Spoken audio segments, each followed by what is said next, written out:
मुरली अमृत की धारा है धारा, जो देती दुखों से किनारा। मुरली अमृत की धारा है धारा, जो देती दुखों से किनारा। भूले जीवन में हो जाए शिव बाबा मुरली में समझाए। भूले जीवन में हो जाए शिव बाबा। ओम शांति। आज की तारीख है 31 अगस्त 2023 के बाबा के साकार महावाक्य। मीठे बच्चे अपनी स्थिति साक्षी तथा हर्षित रखने के लिए स्मृति में रहे कि हर आत्मा का अपना अपना पाठ है, बनी बनाई बन रही। बाबा ने प्रश्न पूछा, तुम बच्चे किस एक पुरुषार्थ द्वारा अपनी अवस्था जमा सकते हो? बाबा ने उत्तर दिया, माया के तूफानों को डोंट केयर करो और बाप जो श्रीमत देते हैं उसे कभी भी डोंट केयर ना करो। इससे तुम्हारी अवस्था अचल अडोल हो जाएगी, स्थिति सदा साक्षी और हर्षित रहेगी। तुम्हारी अवस्था ऐसी होनी चाहिए जो कभी भी रोना ना आए। अम्मा मरे तो भी हलवा खाओ। गीत। तुम ही हो माता, पिता तुम ही हो।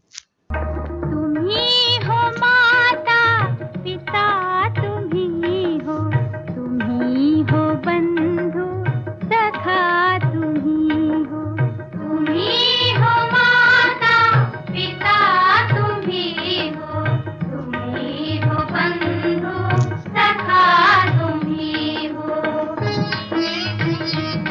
ओम शांति। बच्चों ने गीत सुना। अक्सर करके भक्ति मार्ग वाले मंदिरों में जाते हैं, चाहे शिव के, चाहे लक्ष्मी नारायण के, चाहे राधे कृष्ण के या अन्य देव देवताओं के मंदिरों में जाएंगे। सबके आगे यही महिमा करेंगे, तब में माता च पिता। फिर कहते हैं, तब में विद्या द्रविणम। माना तुम माता पिता भी हो, पढ़ाने वाले भी हो। वास्तव में लक्ष्मी नारायण व राम सीता को तब में माता च पिता नहीं कहेंगे, क्योंकि उन्हों को तो अपने ही बच्चे होंगे, वह ऐसी महिमा नहीं गाएंगे। वास्तव में महिमा एक शिव की है, वह महिमा गाते हैं देव देव महादेव। माना तुम ब्रह्मा विष्णु शंकर से भी ऊंच हो, भक्ति मार्ग में तो कोई अर्थ समझ ना सके। अब बाप कहते हैं, तुमने भक्ति बहुत की है, अब तुम मेरे से समझो और इस पर गौर करो कि सच क्या है, झूठ क्या है। तुम बच्चे अब समझते हो बाप के बारे में और देवताओं के बारे में जो भी महिमा करते हैं वह सारी रॉन्ग है। अभी जो तुमको मैं समझाता हूँ वही राइट है। बच्चों को समझाते हैं यह उल्टा वृक्ष है, इसका बीज है परम पिता परमात्मा, वह ऊपर में रहते हैं, वह तो चैतन्य बीज है ना। तुम ठहरे बच्चे। कई कहते हैं कि सब बीज आदि में भी आत्मा है, लेकिन वह तो जड़ है ना। बाप को कहा ही जाता है मनुष्य सृष्टि का चैतन्य बीज रूप। अब मनुष्य गाते हैं, ओ गॉड फादर। अच्छा, झाड़ को तुम चैतन्य ज्ञान सागर नहीं कहेंगे। मनुष्य में यह ज्ञान है कि यह बीज है। बीज में जरूर झाड़ का ज्ञान होना चाहिए, परंतु जड़ होने के कारण बता नहीं सकते। मनुष्य तो समझ जाते हैं कि बीज नीचे है, उनसे झाड़ निकला हुआ है। कल्प वृक्ष और बनैन ट्री की भेंट करते हैं। वह जड़ है, यह चैतन्य है। कलकत्ते में बड़का बहुत बड़ा झाड़ है, उनका थूर सारा निकल गया है।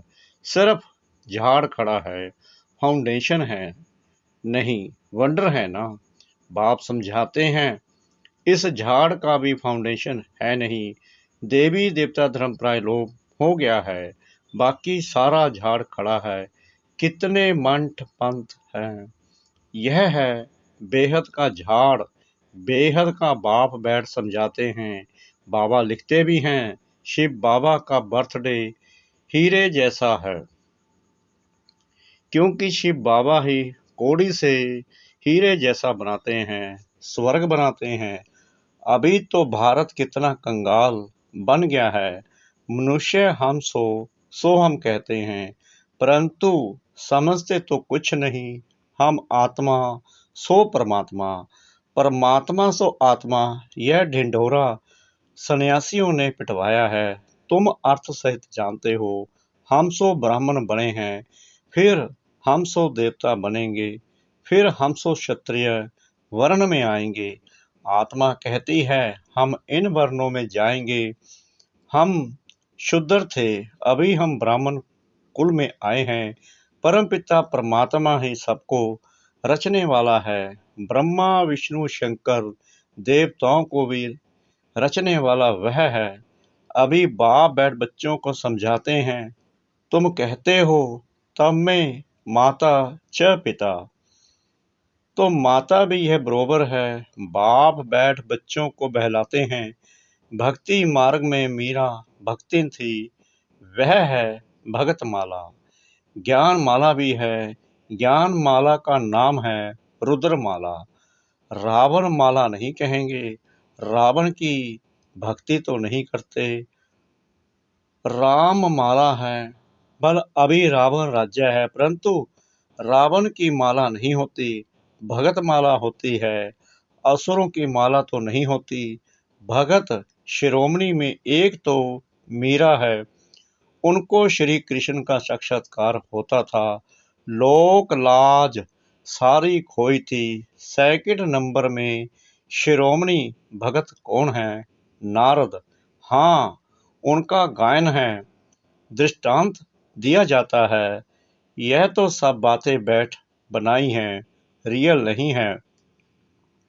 बाप कहते हैं कि मेल फीमेल सब सीताएं हैं, सब रावण की शोक वाटिका में हैं। लंका की बात नहीं, भारत की ही बात है। एक ही बाप सर्व का सदगति दाता है। वह एक ना हो तो भारत कुछ काम का नहीं है। सबसे जास्ती पतित और सबसे जास्ती पावन भारत ही बनता है। भारत ही सबसे बड़ा तीर्थ स्थान है।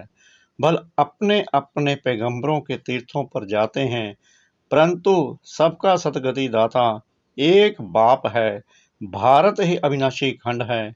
बाप कहते हैं, मैं यहाँ आकर भारत को जीवन मुक्ति देता हूँ, बाकी सबको मुक्ति देता हूँ।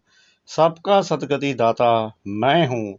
सचखंड स्थापन करने वाला बाप एक ही है। सचखंड में राज्य करने के लिए बच्चों को लायक बनाते हैं, खुद राज्य नहीं करते। बाप बैठ समझाते हैं, मैं कलप कलप आता हूँ भारत को सदगति देने, बाकी सबको गति में वापस ले जाता हूँ। हर एक मनुष्य मात्र की जो आत्मा है, हर एक में अविनाशी पाठ भरा हुआ है। इसको कहा जाता है बनी बनाई बन रही। समझो, किसका बाप मर गया, उसने जाकर दूसरा जन्म लिया। अब रोने से क्या होगा, साक्षी होकर देखना है। यह ड्रामा है, इसमें रोने की दरकार नहीं है। गृहस्थ व्यवहार में तो रहना है। अम्मा मरे तो भी हलवा खाओ, बीवी मरे तो भी हलवा खाओ। यह उन्हों के लिए है जो गृहस्थ व्यवहार में रहते हैं। तुम्हारी अवस्था ऐसी होनी चाहिए जो कुछ भी दुख ना हो। बेहद के बाप को याद करते रहना है। इतनी अडोल अवस्था होनी चाहिए जैसे अंगद को रावण हिला नहीं सका। माया है बड़ी जबरदस्त। तुम स्थैर्यम रहते हो, माया के कितने भी तूफान लगे। डोंट केयर, घबराना नहीं है, फंक नहीं होना है, पुरुषार्थ करके अवस्था को जमाना है। बातें तो बहुत अच्छी समझाते हैं, तुम समझते हो हम पार्वतियां हैं। शिव बाबा अमर कथा सुनाते हैं। अमर लोक में है आदि मध्य अंत सुख। इस मृत्यु लोक में तो आदि मध्य अंत दुख ही दुख है। त्योहार आदि सब इस समय के हैं। लक्ष्मी नारायण आदि का कोई त्योहार नहीं। वह क्या सर्विस करते हैं?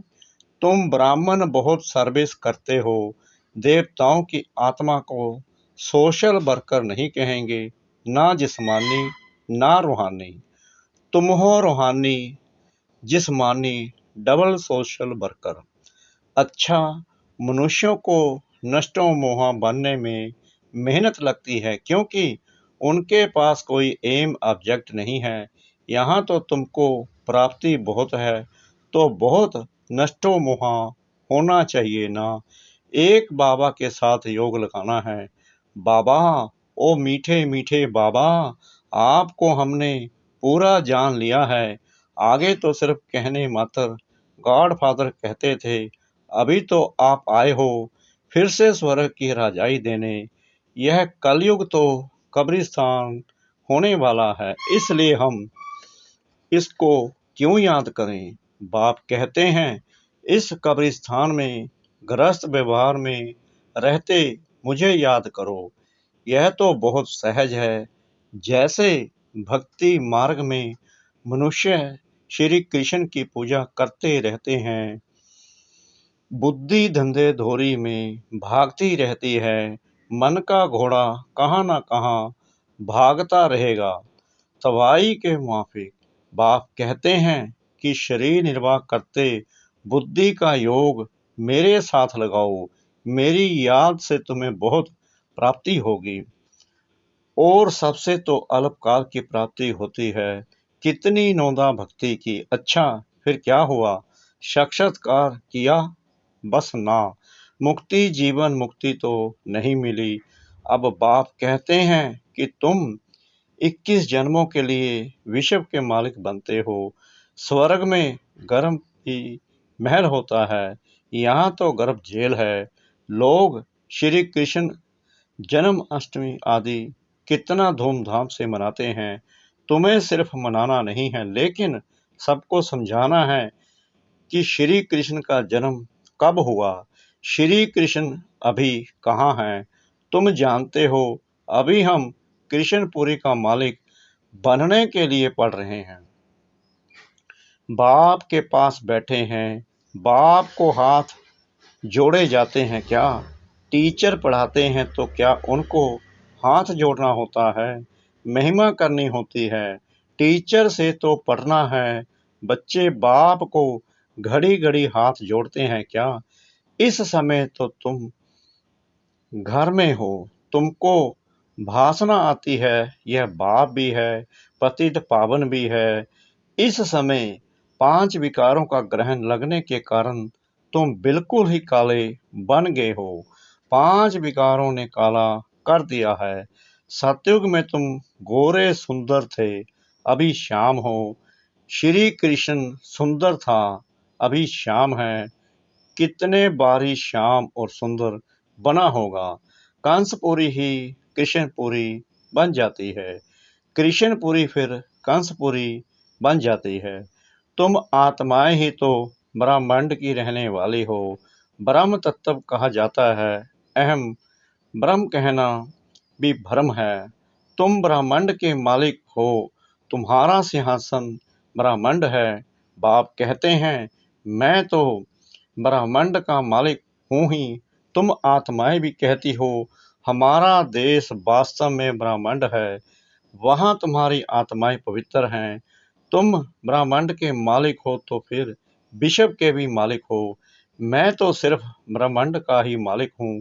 मुझे इस पुराने तन में आना पड़ता है जिसने पूरे 84 जन्म लिए हैं। बाबा कहते हैं, मुझे इस पुराने तन में आना ही पड़ता है जिसने पूरे 84 जन्म लिए हैं। बच्चों को मुरली अच्छी तरह 5-6 बार पढ़ना व सुनना चाहिए, तभी बुद्धि में बैठेगी और खुशी का पारा चढ़ेगा। माया घड़ी घड़ी याद भुला देती है, इसमें कोई हठ आदि करने की बात नहीं। फुर्सत मिली, अच्छा बाबा को याद करना है, कछुए मिसल सबसे अच्छा है। अमृत वेले का टाइम, उसका असर सारे दिन रहेगा। यह भी बच्चों को समझाया गया है कि पहले खिलाने वाले को खिलाकर फिर खाना है। शिव बाबा के यज्ञ से खाते हैं तो पहले उनको भोग लगाना पड़े। यह सब सूक्ष्म वतन में साक्षात्कार होते हैं।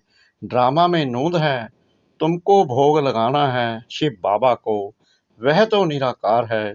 गाया भी जाता है देवताओं के लिए, उनको ब्रह्म भोजन की आस थी, क्योंकि तुम ब्रह्मा भोजन खाकर ब्राह्मण से देवता बनते हो। सूक्ष्म वतन में देवताएं आते हैं, महफिल लगती है, यह सब खेल पाल है। अच्छा मीठे मीठे सिकला दे बच्चों प्रति माता पिता बाप दादा का याद प्यार और गुड मॉर्निंग।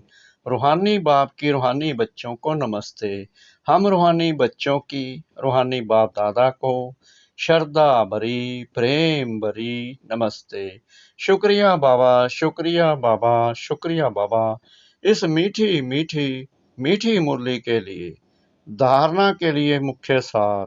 नंबर 1, बुद्धि में पूरी एम ऑब्जेक्ट रख नष्टो मोहा बनना है। इस कब्रिस्तान को भूल बाप को याद करना है। रूहानी जिस्मानी सेवा करनी है। नंबर 2, खिलाने वाले को खिलाकर फिर खाना है। अमृत वेले का समय अच्छा है, इसलिए उस समय उठकर बाप को याद करना है। मुरली 5-6 बार सुननी व पढ़नी जरूर है। वरदान, अलौकिक स्वरूप की स्मृति द्वारा अलौकिक कर्म करने वाले सदा समर्थ आत्मा भव। ब्राह्मण जीवन अर्थात अलौकिक हीरे तुल्य अमूल्य जीवन। इस अलौकिक जीवन की स्मृति से वह अलौकिक स्वरूप में स्थित रहने से साधारण चलन साधारण कर्म नहीं हो सकता। जो भी कर्म करेंगे वह अलौकिक ही होगा, क्योंकि जैसी स्मृति होती है वैसी स्थिति होती है। स्मृति में रहे एक बाप, दूसरा ना कोई, तो बाप की स्मृति सदा समर्थ बना देगी, इसलिए हर कर्म भी श्रेष्ठ अलौकिक होगा। स्लोगन, सब उन्नति का यथार्थ चश्मा पहन लो तो सबकी विशेषताएं ही दिखाई देगी। सब उन्नति का यथार्थ चश्मा पहन लो तो सबकी विशेषताएं ही दिखाई देगी। ओम शांति।